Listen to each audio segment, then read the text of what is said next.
नमस्कार। हमारे अतिथि के आज के अंक में एक ऐसा शख्स है जिसका इतना लंबा अनुभव है और इतने विविध क्षेत्रों में है। वो एक पत्रकार रही हैं, लेखक बनी, फिर संपादक और फिर प्रकाशक, और उनका जुड़ाव ब्रॉडकास्टिंग से भी रहा है, आकाशवाणी से। उनका नाम है ज्योति सभरवाल। परिचय की मोहताज तो नहीं है, पर अपने श्रोताओं के लिए बताना अच्छा लगता है कि ज्योति जी आज हमारे साथ हमारे स्टूडियो में हैं और हम जानने की कोशिश करेंगे इस छोटे से साक्षात्कार में उनकी जो एक वृहद यात्रा रही है हर एक रूप में। ज्योति जी, आपका बहुत स्वागत है आकाशवाणी के स्टूडियो में। शुक्रिया। तो शुरुआत यहीं से करते हैं ज्योति जी कि जब आप एक विद्यार्थी थी, आपने किन विषयों की पढ़ाई की और कैसे धीरे धीरे आप पत्रकारिता की तरफ आई? मैं शुरू से ही अंग्रेजी साहित्य से बहुत प्रभावित थी, पर हिंदी में भी मेरी उतनी ही रुचि थी जी। तो फिर जब मेरा एक डिस्टिंक्शन आया इंग्लिश में, फर्स्ट क्लास आया, तो मैंने इंद्रप्रस्थ कॉलेज में अप्लाई किया। जी। तो उसके बाद फिर मैंने मास्टर्स किया इंग्लिश लिटरेचर में।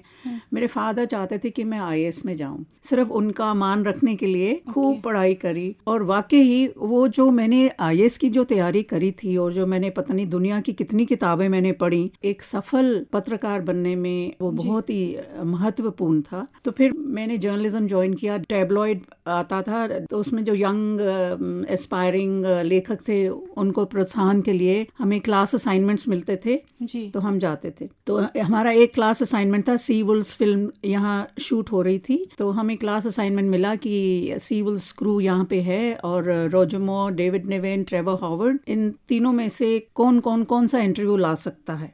अब मुझे याद नहीं है कि मुझे कैसे, जो उनके पीआर मैन थे उनके, मैं कैसे पहुंची क्रू के। तो हमारे फोन होता था जिसके ऊपर ताला लगा होता था तो वो आपको रजिस्टर में नोट करना पड़ता था, आप क्यों फ़ोन कर रहे हैं, किस लिए कर रहे हैं और कितनी कॉल्स करी हैं। तो मैंने 10 दिन लगातार उनको फ़ोन किया, तो हर वो मुझे टरका देते थे कि हम आज बताएंगे, कल बताएंगे। तो 10वें दिन उन्होंने बोला, यंग लेडी आप इतनी परसिस्टेंट थी, हमने आपको 40 मिनट दिए हैं रोजर मोर के साथ। तो हमारे डेडलाइन दिल्ली में फ्यू ऐसे, जैसे घमासान युद्ध हो गया, कोई सेक्रेटरी बनेगा, कोई असिस्टेंट बनेगा, एवरीबडी, वो तो क्यूरियोसिटी है जेम्स बॉन्ड को मिलने की। इस इंटरव्यू से ये भी ज्ञात हुआ कि अगर आपको एक विषय के बारे में ज़्यादा जानकारी नहीं है, आपके प्रश्न इस तरह से पोज होने चाहिए कि आप पूरी जानकारी ले लें, पर ये ना बताएं कि आपको उनके सब्जेक्ट के बारे में कुछ मालूम नहीं है।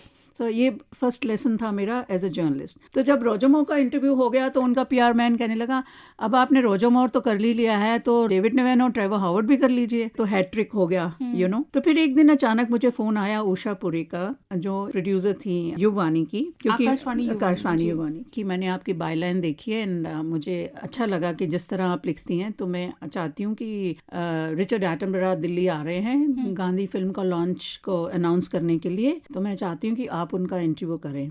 तो मैं तो बिल्कुल अचंभे में आ गई। मैंने कहा हम तो इनएक्सपीरियंस ग्रीन हॉर्न है, और कहने नहीं, इंटरव्यू तो आप ही करेंगे, क्योंकि मुझे एक फ्रेश अप्रोच चाहिए, एक यंगस्टर इस प्रोजेक्ट किस नज़रिए से देखता है। फिर मेरे पास वही सेम अप्रोच थी कि आप इस तरह से प्रश्न पूछिए, ये ना लगे कि आप अनजान हैं पर आप सारे क्वेश्चंस के आपको आंसर मिल रहे हैं। तो ये मेरा सबसे बड़ा एक जो मैंने सबक सीखा पत्रकारिता के शुरुआत के दिनों में, ये मेरे को बहुत आगे लेके गया। रेडियो और पत्रकारिता में आपका आना जाना लगा रहा या आपने कुछ नया काम करना शुरू किया? नहीं, रेडियो के साथ मेरा आना जाना लगा रहा। फिर मैं जनरल ओवरसीज सर्विस में विमेन प्रोग्राम्स होते थे, काफ़ी कार्यक्रम करी। उसके बाद भी अभी पिछले 2-3 साल में भी पैनल डिस्कशंस में मैं आई। तो ये जैसे आपके यहाँ लिखा है, Melville D'Mello the voice of AIR for 40 years, तो मेरी जर्नी भी आप कह सकते हैं कि 40 ईयर्स से ऑफ एंड ऑन बनी रही। पत्रकार ही रहता है, once a journalist always a journalist, आपका मीडियम कोई भी हो। क्योंकि मैंने वीडियो इंटरव्यूज भी किए सेलिब्रिटीज के, दलाई लामा, ज्योति बसु और मैनी मोर। जो बेसिक प्लैंक होता है, जो बेसिक प्लेटफॉर्म होता है, वो चेंज नहीं होता है। और वो बेसिक प्लेटफॉर्म होता है कि आप किस तरह के प्रश्न पूछते हैं और किस ढंग से प्रश्न पूछते हैं। मैंने लोगों से, चीफ मिनिस्टर से, प्रेसिडेंट से इतने अचंबा कर देने वाले प्रश्न पूछे हैं, पर उनको कभी गुस्सा नहीं आया जब उन्होंने कभी ये नहीं बोला कि हम इस बात का जवाब नहीं देंगे, क्योंकि जो आपकी अप्रोच है वो बहुत सभ्य होनी चाहिए, वो बहुत शांत होनी चाहिए। आपको ये नहीं कि हाँ आपका बर्थ राइट है, ये फ्रीडम ऑफ एक्सप्रेशन है, तो आप कुछ भी पूछ सकते हैं। किस ढंग से पूछते हैं वो मैटर करता है। एक बेसिक एटिकेट होता है, चाहे वो ब्रॉडकास्टिंग हो, चाहे रिटन हो, चाहे विजुअल मीडियम हो। अगर आप उस बेसिक एटिकेट को फॉलो करते हैं तो जर्नलिज्म की तो बहुत सारी फॉर्म्स हैं, आप किसी फॉर्म में भी उत्तीर्ण होंगे। बिल्कुल। कहा भी जाता है कहने का सलीका हो तो हर बात सुनी जाती है। लेकिन इस बीच प्रकारांतर से कुछ परिवर्तन तो हुए। आप एक पत्रकार से आप एक लेखक के तौर पर आप सामने आए, आपने धीरे धीरे लेखक की कार्य शुरू किया। वो कैसे हुआ, उसके बारे में बताइए। ऐसा हुआ कि मैं कभी भी रिपोर्टर नहीं बनना चाहती थी जी। जो एक लेखक बनने की जो तीव्र इच्छा थी, उसमें रिपोर्टिंग में ज़्यादा आपको वो इतना नहीं मिलता। रिपोर्ट्स आपको देखते हैं ब्रीफ होती हैं, बट फीचर्स। मैं आपको एक और एग्जांपल देती हूँ। जब डेडलाइन दिल्ली के बाद इंटर्नशिप मुझे मिली, 6 महीने की इंटर्नशिप, तब खुशवंत सिंह एडिटर थे। आपको जान के हैरानी होगी, मैंने फुल पेज आर्टिकल किया, who cares for creative writers. Khushwant Singh ने उसमें एक भी वर्ड एडिट नहीं किया। उसके नीचे एक फुटनोट दिया कि हम ऐसे और लेखन लिटरेरी इंस्टीट्यूशन और ऑर्गेनाइजेशन से इनवाइट करते हैं। तो उसी 2 साल के बाद फिर मैंने जब हरिवंश राय जी का, बच्चन जी का इंटरव्यू किया, तो मुझे बॉम्बे से मैसेज आया कि हमें लगा कि किसी और ने भी मैगजीन ने किया है, तो आप अपने पुराने पेपर को दे दो। तो उस टाइम वेपा राव उनके बुक रिव्यू बुक पेज के एडिटर होते थे। तो मैंने उनको अप्रोच किया। उन्होंने कहा तुम इससे ना, ये नैरेटिव फॉर्म में है तो इसको क्वेश्चन आंसर फॉर्म में दीजिए। तो उन्होंने कवर पे यूज़ किया। तो उनको बहुत लोगों ने क्वेश्चन किया, अभी 2 साल पहले तो ये यहाँ पे इंटर्न थी और आपने उनका इंटरव्यू कवर पे छाप दिया।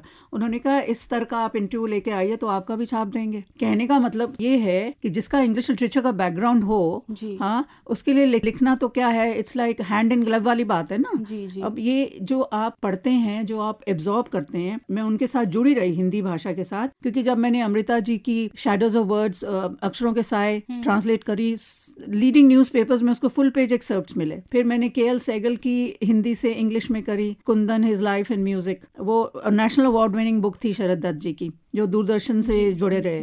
कहने का मतलब जो भाषा का लगाव है ना, वो किसी भाषा के साथ भी हो सकता है, पर उस भाषा पे जो आपकी पकड़ है, जो कमांड है, वो सिर्फ आपकी शिद्दत से आती है। कुछ किताबों के नाम आपने मेंशन किए, उसी से मेरा अगला सवाल है।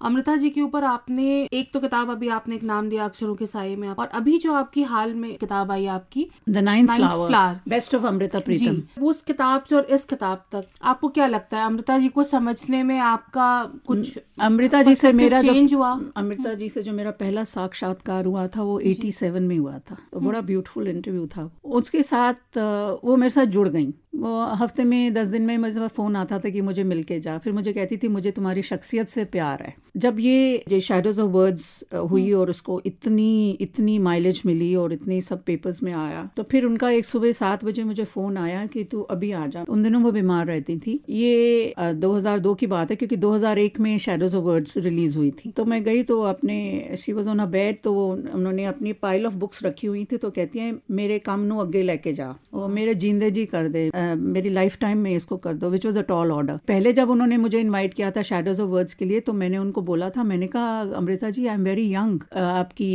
एक साहित्यिक कृति को जस्टिफाई करने के लिए। तो कहने लगी जो इंटेलिजेंस होती है और जो समझ और पकड़ होती है उसका आज उम्र से कोई लेना देना नहीं है। तब उनके जाने से पहले एक थी चिरागों की रात, नाइट ऑफ लैम्प्स, वो मैंने ख़त्म कर ली थी।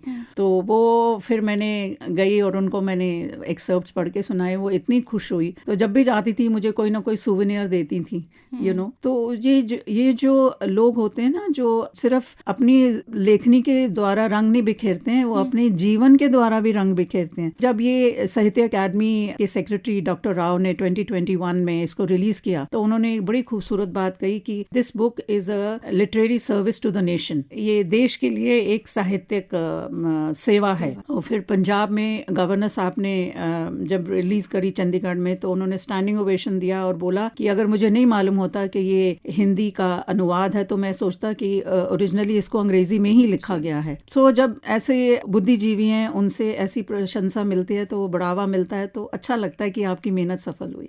बिल्कुल ज्योति जी। और एक सवाल तो ये है इमरोज जी से जुड़ा हुआ, पिछले बीते कुछ दिनों में और श्रद्धांजलि के रूप में बहुत सारी चीजें पढ़ने को मिली। क्योंकि आपका एक व्यक्तिगत संबंध भी था उस परिवार से, एक क्रिएटिव शख्स के रूप में जो इमरोज जी के साथ आपका राब्ता रहा है, तो उसके बारे में आप कुछ शेयर करना चाहेंगे? जरूर, क्योंकि इमरोज जी एक ऐसे पुरुष थे, एक अनमोल रतन के बोलिए, जो हमारे पुरुष प्रधान समाज में नाम मात्र भी नहीं मिलते हैं। वो इतने अच्छे लेखक थे, कवि भी थे, इतने अच्छे चित्रकार भी थे।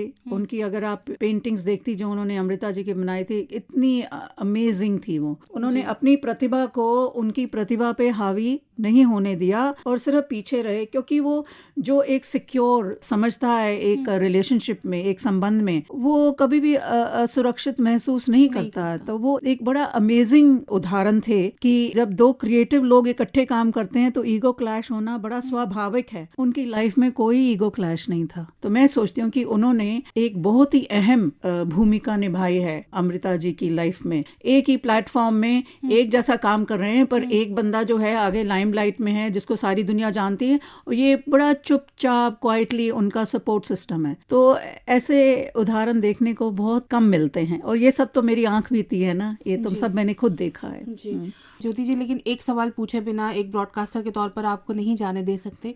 आपका एक काम है कपिला वात्स्यायन जी के ऊपर, तो ये पूछना एक्चुअली बहुत ज़रूरी है जानना। कपिला जी एक बहुत ही रिक्लूसिव एक पर्सनालिटी है, एक्स्ट्राऑर्डिनरी एक स्कॉलर थी, लेकिन साथ ही साथ उनके बारे में और उनसे कुछ जानना बैठकर उस फेयर में बहुत मुश्किल था, सिवाय उनकी किताबों के या उनके रिटन वर्क से। तो वो काम आप कैसे कर पाई और वहां तक आप उनके अंदर के इसकी बहुत ही मनोरंजक कहानी है इसके पीछे। प्रिंट का मैंने कभी साथ नहीं छोड़ा, क्योंकि मैं, जो लेखक होता है ना, वो अपने प्रिंटेड वर्ड को कभी नहीं भूलता, चाहे वो किसी फॉर्म किसी स्टेज पे भी चला जाए। तो मैंने मुझे उनका जनपद पे जब IGNC का सिर्फ एक कमरा था जी, और एक टेबल और एक चेयर था, और पीछे उनकी वो ह्यूज बहुत सारी किताबें थी।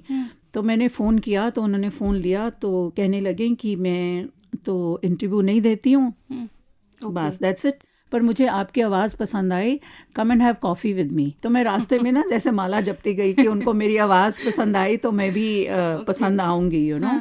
तो मैंने उनको कन्विंस कर लिया, और वो उनकी ज़िंदगी का 1989 में first interview of her life. और उसके बाद तब से मैं उनके पीछे पड़ी हुई थी कि आपको अपनी बायोग्राफी ज़रूर करनी है, नहीं तो ये आपके बहुत ही अमानवीय आपके कार्य होगा अगर आप अपनी जीवनी के ऊपर नहीं लिखने देती।